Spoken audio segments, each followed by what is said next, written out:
अध्याय 4। श्री गणेशाय नमः।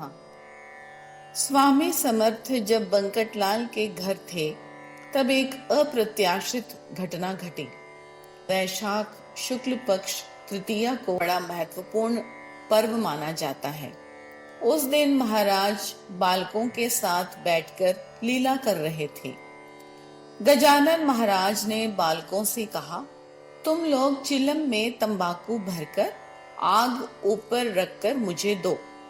यह सुनकर बालक बड़े आनंदित हुए और तंबाकू को चिलम में भरकर आग के लिए सोचने लगे, क्योंकि पर्व का दिन था और चूल्हा जलाने में अभी समय था। उनकी कठिनाई जानकर बंकटलाल ने बालकों से कहा, अरे अपनी इसी गली में जानकी राम सुनार की दुकान है, वहां से आग ले आओ। यह सुनकर सब बालक दौड़कर जानकी राम की दुकान पर गए और महाराज की चिलम के लिए अग्नि मांगा। सुनकर जानकी राम क्रोधित हो गया और बोला, आज अक्षय तृतीया का दिन है, मैं आग नहीं दूंगा। तब बालकों ने हाथ जोड़कर कहा, आप यह अव्यवहारिक विचार कैसे कर रहे हो? यह आग तो गजानन महाराज के चिलम के लिए चाहिए और साधु के कार्य में अशुभ का कहाँ अवसर है? ये तो पुण्य कार्य है। हम लोग तो बच्चे हैं, आप तो प्रौढ़ व्यक्ति हैं। क्या इतना भी आप नहीं जानते जो ऐसी बात कर रहे हैं? यदि आप हमें अग्नि नहीं देंगे तो महाराज जी का चिलम कैसे जलेगा? वो कैसे तृप्त होंगे और आपका कल्याण कैसे होगा? किंतु जानकी राम ने कुछ न सुनी। कहावत है कि डूबते का पैर और ज्यादा खड्डे में जाता है। वह बच्चों से उल्टी सीधी बातें करने लगा। अरे गजानन काहे का पुण्यवान और साधु? वह चिलम बहादुर है, गांजा और तंबाकू पीता है और पागलों की तरह गांव में नंगा घूमता है, गंदी नालियों का पानी पीता है। ना तो उसकी जात का पता है न कुल का। ऐसे व्यक्ति को मैं साधु मानने को तैयार नहीं। बंकटलाल तो बुद्धू है जो उसके ध्यान में लगा हुआ है। मैं आग नहीं दूंगा उसकी चिलम के लिए। अगर वो साक्षात्कारी है तो आग मांगने की क्या जरूरत है? अपनी शक्ति से आग क्यों नहीं पैदा कर लेता? जालंधर नाथ चिलम पीते थे, किंतु आग के लिए वे घर घर नहीं घूमे। जाओ, यहाँ खड़े मत रहो, मैं आग नहीं दूंगा। मेरी नजर में उस पागल की कोई कीमत नहीं। सब बालक दुखी और उदास होकर महाराज के पास आए और जो वार्तालाप हुआ था महाराज को सब सुनाया। महाराज यह सुनकर बंकटलाल से बोले, बंकटलाल, चिलम पर काड़ी पकड़ो। सुनकर बंकटलाल ने कहा, महाराज काड़ी घिसकर मैं चिलम जला देता हूँ, बगैर घिसे अग्नि नहीं होगी। सुनकर महाराज ने कहा, अरे बकबक मत करो, जितना कहता हूं वो करो। काड़ी बगैर घिसे चिलम पर पकड़ो। महाराज की आज्ञा मानकर बंकटलाल ने वैसा ही किया। चिलम पर काड़ी ऊपर पकड़ी तो श्रोतागण क्या चमत्कार हुआ वह सुनिए। काड़ी चिलम पर पकड़ते ही अग्नि नारायण चिलम में प्रकट हो गए। चिलम जल गई और आश्चर्य यह है कि काड़ी जैसी की वैसी रही, जली नहीं। यह साक्षात शक्ति है, केवल पाखंड नहीं। इसको साधुत्व कहते हैं। अब जानकी राम सुनार के घर क्या हुआ वह भी सुनिए। बरार में अक्षय तृतीया को और पकवानों के साथ एक इमली, गुड़, इलायची आदि डालकर चिंचवणी नाम का साग बनाया जाता है। जानकी राम के वहां यह चिंचवणी बनाई गई थी। दोपहर में जब सुनार के यहाँ भोजन के लिए लोग बैठे तब उसे पत्तलों में परोसा गया और साथ में यह चिंचवणी भी परोसी गई।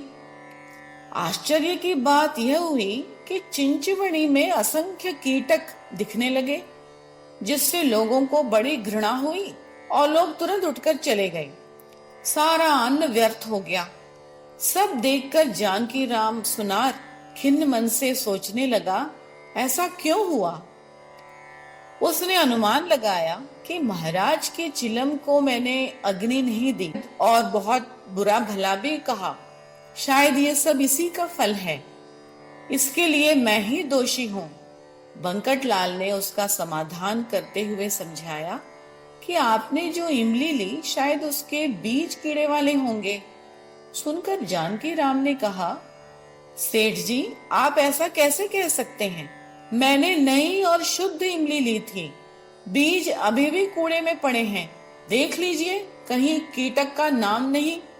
अब आप ऐसा करें कि मुझे महाराज के पास ले चलिए। मैं उनके चरण पकड़कर अपराध के लिए क्षमा मांगना चाहता हूँ। संत दयाघन होते हैं, वे मुझे अवश्य क्षमा करेंगे। ऐसा कहकर जानकी राम डरते डरते महाराज के पास गया। उनके चरणों में साक्षात दंडवत करते हुए बोला, दयाघन, मैंने बड़ा अपराध किया है। आप मुझे क्षमा कीजिए। आप साक्षात पार्वती पति भगवान शंकर हैं। जो मेरा भ्रम था उसका आज निवारण हो गया। मेरे अपराध को आप अपनी कृपा अग्नि से भस्म कर दीजिए। इसके बाद मैं कभी अवहेलना नहीं करूंगा। जितना दंड आज दिया है उतना ही काफी है। आप अनाथों के नाथ हैं, मुझ पर कृपा कीजिए, मेरा अंत न देखिए। यह सुनकर महाराज बोले, अरे झूठ मत बोलो, तुम्हारे उस चिंचवनी सार में कहाँ कीड़े हैं? वह तो मधुर और उत्तम स्वादिष्ट है। अकारण हम पर दोष मंड रहे हो। सुनकर लोगों ने जाकर पात्र देखा तो वह एकदम स्वच्छ और कीटक रहित था। पहला दृश्य एकदम बदल चुका था। शाम का समय हो गया था। यह आश्चर्यकारक वृत्त वायु समान पूरे गांव में फैल गई, जिस प्रकार कस्तूरी का गंध फैल जाता है। शेगांव में चंदू नाम का एक समर्थ का परम भक्त था। जेठ का महीना था। अनेक भक्त महाराज के चारों ओर बैठे हुए थे। कोई आम काट रहा था तो कोई आम के फांक महाराज के हाथ पर रख रहा था। कुछ हाथ जोड़े महाराज के पद कमलों में दृष्टि लगाए बैठे थे। कोई मिश्री का प्रसाद बांट रहा था। कोई महाराज के गले में पुष्प हार पहना रहा था। कोई महाराज के अंग में चंदन का लेप लगा रहा था। तब महाराज ने चंदू से कहा, मुझे यह आम नहीं चाहिए। तेरे घर में मटके में 2 गुंजियां हैं, वो लाकर दो। तब चंदू हाथ जोड़कर बोला, महाराज, इस समय गुंजिया कहाँ है? अगर इच्छा हो तो मैं नए तल कर ले आता हूँ। महाराज ने कहा, अरे मुझे ताजे नहीं चाहिए, जो है वही लाओ। बिना काम के समय व्यर्थ में मत बिता, बहाने मत बना। गुरु से झूठ नहीं बोलना चाहिए। अन्य लोगों ने चंदू से कहा, अरे जाकर घर में देखो, महाराज कह रहे हैं वह झूठ नहीं होता। चंदू अपने घर जाकर पत्नी से पूछा, अरे घर में गुंजिया है क्या?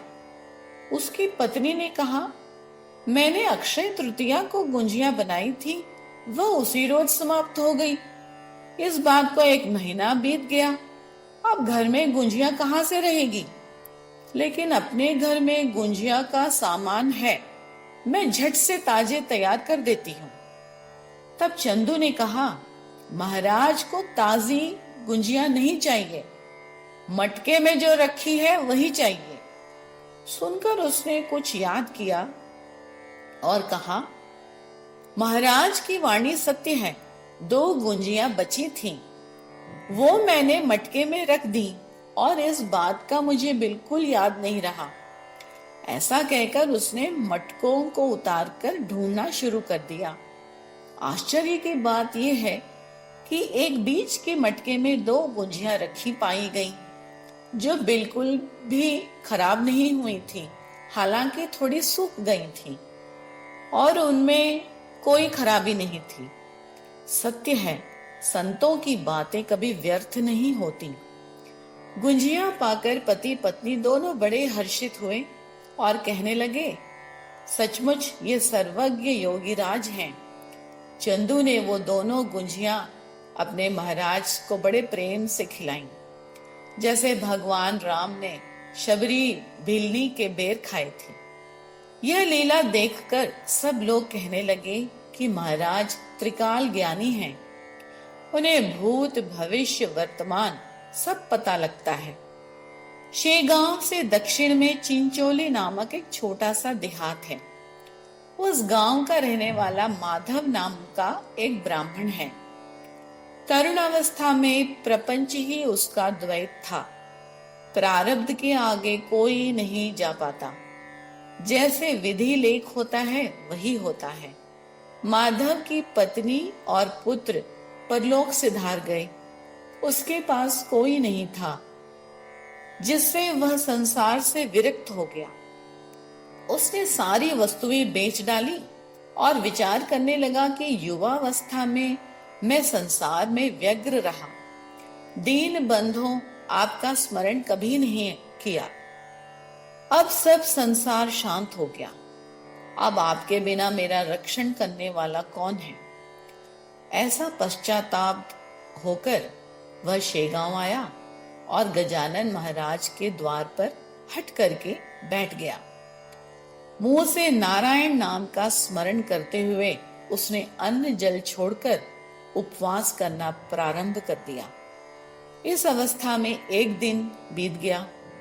महाराज ने उसे वैसा करने से रोकने का प्रयत्न किया और कहा, ऐसा करना ठीक नहीं है। यही नारायण का नाम पहले क्यों नहीं स्मरण किया?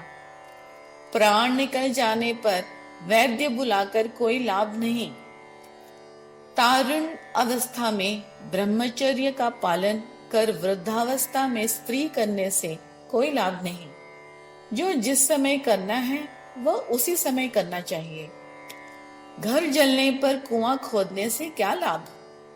जिस कन्या पुत्रों के लिए आजन्म पछते रहे, अंत में वो सब तुम्हें छोड़कर चले गए। शाश्वत को छोड़कर अशाश्वत का परितोष करता रहा। अब कृत कर्म का फल तो तुम्हें भुगतना ही पड़ेगा। यह सुनकर भी माधव ने हट नहीं छोड़ा। लोगों ने उसे उपवास से हटने के लिए बहुत प्रयत्न किए, किंतु सारे प्रयत्न व्यर्थ हो गए। कुलकर्णी नामक एक सज्जन ने भी घर ले जाकर भोजन कराने का प्रयत्न किया, किंतु माधव ने किसी की ना सुनी। वह नारायण नारायण की रट लगाता रहा। इस अवस्था में रात के 2 प्रहर बीत गए। आकाश अंधकार से आच्छादित हो गया। महाराज ने एक कौतुक किया। यम सदृश भयानक रूप धारण कर वे माधव की ओर मुख पसार कर दौड़े। वह देखकर माधव डरकर भागा। उसके मुंह से शब्द नहीं निकल रहे थे। ऐसा देखकर महाराज सौम्य रूप में आकर माधव से बोले, अरे क्या यही तुम्हारा धैर्य है? तुम काल के भक्ष्य हो, ऐसे ही तुम्हें काल खाएगा। यह मैंने केवल आगामी संकेत मात्र बताया। तब माधव ने कहा, भगवान अब यमलोक की वार्ता ना करिए, मुझे वहां जाने से बचाइए। वैकुंठ लोक में भेजिए। मेरे पातक राशि को भस्म करना आपके लिए असंभव नहीं। जब पूर्व जन्म के पुण्य उदय होते हैं तभी संत समागम होता है। तब महाराज ने हंसकर कहा, माधव तुम नारायण नारायण भजो, असावधान मत रहो। अगर चाहते हो तो मैं तुम्हारी आयु बढ़ा देता हूँ। सुनकर माधव ने कहा, दयाघन आयु बढ़ाकर पुनः इसी लौकिक प्रपंच में मुझे मत ढकेलिए। महाराज ने कहा, तथास्तु, जो तुम चाहते हो वही होगा। अब तुम इस भूमि पर पुनः जन्म नहीं लोगे। यह गुप्त संवाद हुआ जिसका वर्णन मैं नहीं कर सकता। माधव ये लोक के परे कार्यों से विरक्त हो गया, सो लोग उपवास के कारण यह उन्मत्त हो गया ऐसा कहने लगे। माधव का देहावसान हो गया और वह समर्थ सन्निधि तथा उनके वरदान से मुक्त हो गया।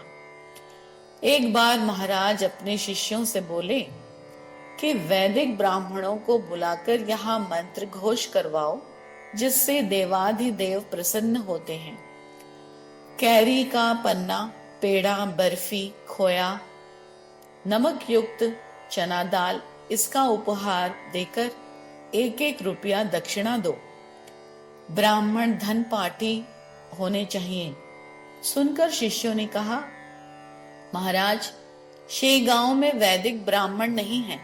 आप कहेंगे तो खर्चा हम करने को तैयार हैं, किंतु ब्राह्मण मिलना मुश्किल है। यह सुनकर महाराज बोले, आप लोग तैयारी कीजिए, भगवान ब्राह्मण भेज देंगे। यह सब बड़े प्रसन्न हुए और थोड़ी देर में 100 रुपया जमा हो गया। उन्होंने सारा सामान खरीद लिया और चंदन घिसकर केसर मिलाया, कपूर मिलाया। सामान्यतः 2 प्रहर के समय ब्राह्मण आए, जो पद पाठ, जटा, घनपाठ जानते थे। बड़े वैभव पूर्वक वसंत पूजा की गई। ब्राह्मणों ने वेद पाठ किया, दक्षिणा पाकर आनंदित होकर अन्य ग्राम गए। जो भी संत के मन में आता है वह सब पूर्ण होता है, ऐसा संतों का प्रभाव है। बंकटलाल तथा उसके वंशज आज भी यह उपक्रम शेगांव में कर रहे हैं। यह दासगणों विरचित ग्रंथ साधकों को शुद्ध हरिभक्ति मार्ग प्रदर्शित करे, ऐसी मेरी प्रार्थना है। शुभम भवतु। अध्याय 4 समाप्त।